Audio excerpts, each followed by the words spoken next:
Hey everyone, and welcome back to my channel. My name is Josh, and this is your stimulus check update for the next stimulus package for Wednesday, March 3rd. I hope everyone is having a wonderful Wednesday afternoon so far. In this video, I'll be discussing updates in regards to the current relief package and the third stimulus check. I'll also be discussing the $1,400 direct payments, some of the changes taking place in the bill, and then I'll be going over the current timeline for when we can expect this bill to be signed into law. But first, if you would remember quickly, liking this video, give me a big thumbs up. It really just helps with the YouTube algorithm in terms of pushing this video out to other viewers like you, and hopefully helping other people like you as well.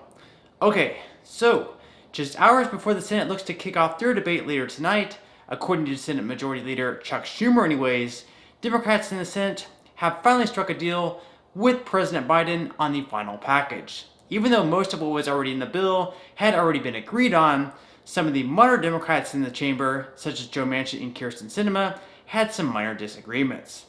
These disagreements, as we detailed in previous videos, were making these stimulus checks more targeted, decreasing the weekly unemployment insurance aid, and repurposing some of the money going towards state and local governments to broadband. Some other things that moderate Democrats wanted to include in this package were an extension of some small business tax credits, in addition to more money for hospitals in rural areas. Although President Biden did say that he was fine with including funding for other areas, he was dead set against lowering the weekly unemployment insurance benefits. Moderate Democrats were hoping they could save some money by lowering the weekly unemployment insurance benefits from $400 per week down to $300 per week, but then extending them through the month of September. Currently, in the plan, they're going to be ending on August 29th. However, even though Biden was unwilling to budge on unemployment, one area he did decide to give in on were these stimulus checks. Now, the third round of direct payments are definitely still in the bill, and they're still at $1,400. However, we are going to see a change in the phase-out periods. Prior to this change, the phase-out period for single filers started at $75,000 and then phased out completely at $100,000. For head of households, the phase-out period started at $112,500 and then they phased out completely at $150,000. Finally, for joint filers, the phase-out period started at $150,000 and then they phased out completely at $200,000. With the new plan, as you can see up on the screen, single filers are going to phase out completely at $80,000, head of households are going to phase out completely at $120,000, and then joint filers will phase out completely at $160,000. So, for example, under these new guidelines, if you're a single filer earning $80,000 per year, you won't earn a single dime. Prior to this change, in this example, even though you still would not have received the full $1,400, you still would have been eligible to receive a reduced amount. Now, it's being said that these changes will help save us around $12 billion, which, don't get me wrong, is definitely a lot of money, but considering the entire bill is $1.9 trillion, this is a very small piece of the overall package. Plus, if you want to save $12 billion, in my opinion at least, it should be removed from other areas of the bill. Even though most people earning $80,000 per year probably aren't struggling all that bad, especially in lower cost of living areas, I'd still prefer American families who had to go through what they did over the last year receive this money rather than it going to other areas. Just my opinion though. With these changes, even though the unemployment insurance benefits weren't reduced, Joe Manchin did seem quite pleased. In a statement, Manchin said, quote, "It's going to be a good package that's going to help an awful lot of people, and it's targeted.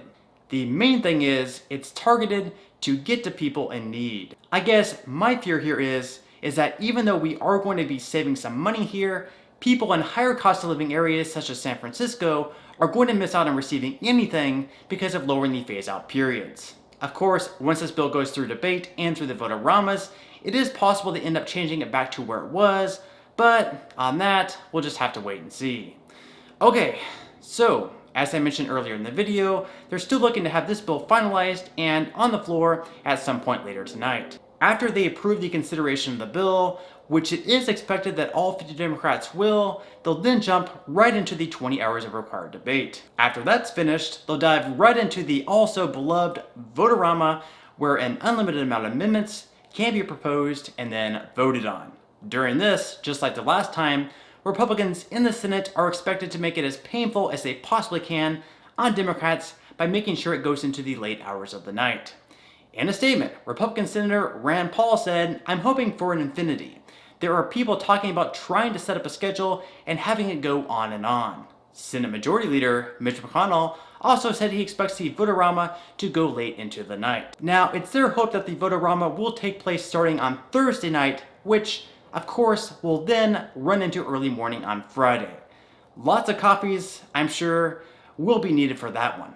Eventually, though, the vote-a-rama will come to a close, and at that point, they can finally hold a vote on the overall package. As we all know, Senate Majority Leader Chuck Schumer needs to make sure that all 50 Democrats in his chamber are on board with the overall plan. Being that he can't expect any Republicans to approve the package, Schumer can't afford to have a single Democrat not vote for it.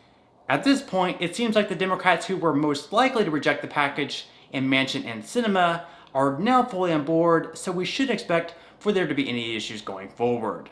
So, if all things go well, it's very possible that the Senate can have this bill passed through their chamber on Friday or Saturday this week. From there, the bill will be sent off to the House, where there shouldn't be any issues passing it through their chamber either. It's possible they could have this accomplished by the weekend or at some point early next week. Then, when or if it passes the House, it'll be sent off to President Biden's desk for his final approval. So, right now anyways, they do seem to be ahead of schedule for getting this bill passed by their March 14th deadline.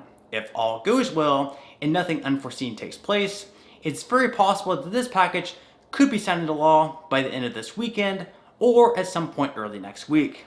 After the bill is signed into law, it should only take a few days before the next round of direct payments begin going out. For those of you that receive your payments via direct deposit for the first 2 rounds, you should expect to receive the next one pretty quickly as well. For those of you expecting a check in the mail, even though it won't be as quick as receiving a direct deposit, I would expect that at latest you should receive yours before the middle of April. For the last round, for whatever reason, stimulus checks being sent in the mail were taking much longer than what they should have. So for this check, I'm hoping they make whatever changes necessary to make sure that this doesn't happen this time around. In the meantime, while we wait in hopes for our lawmakers to get this bill signed into law over the next week, all we can continue to do is hang in there, stay strong, and hope for the best. Alright, so on that note, I'm going to go ahead and wrap up this video. If you did enjoy the content in this video and you'd like to see more videos like it, please consider subscribing to my YouTube channel. It is completely free to do so, and it's a great support to me.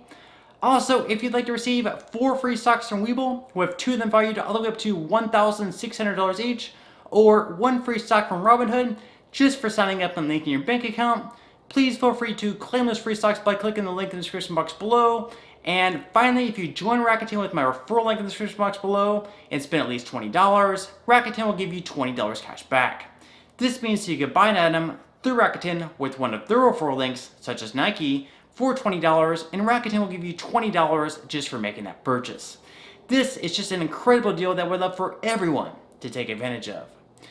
Okay, so until next time, I'll see you guys, and I hope you have a great day today.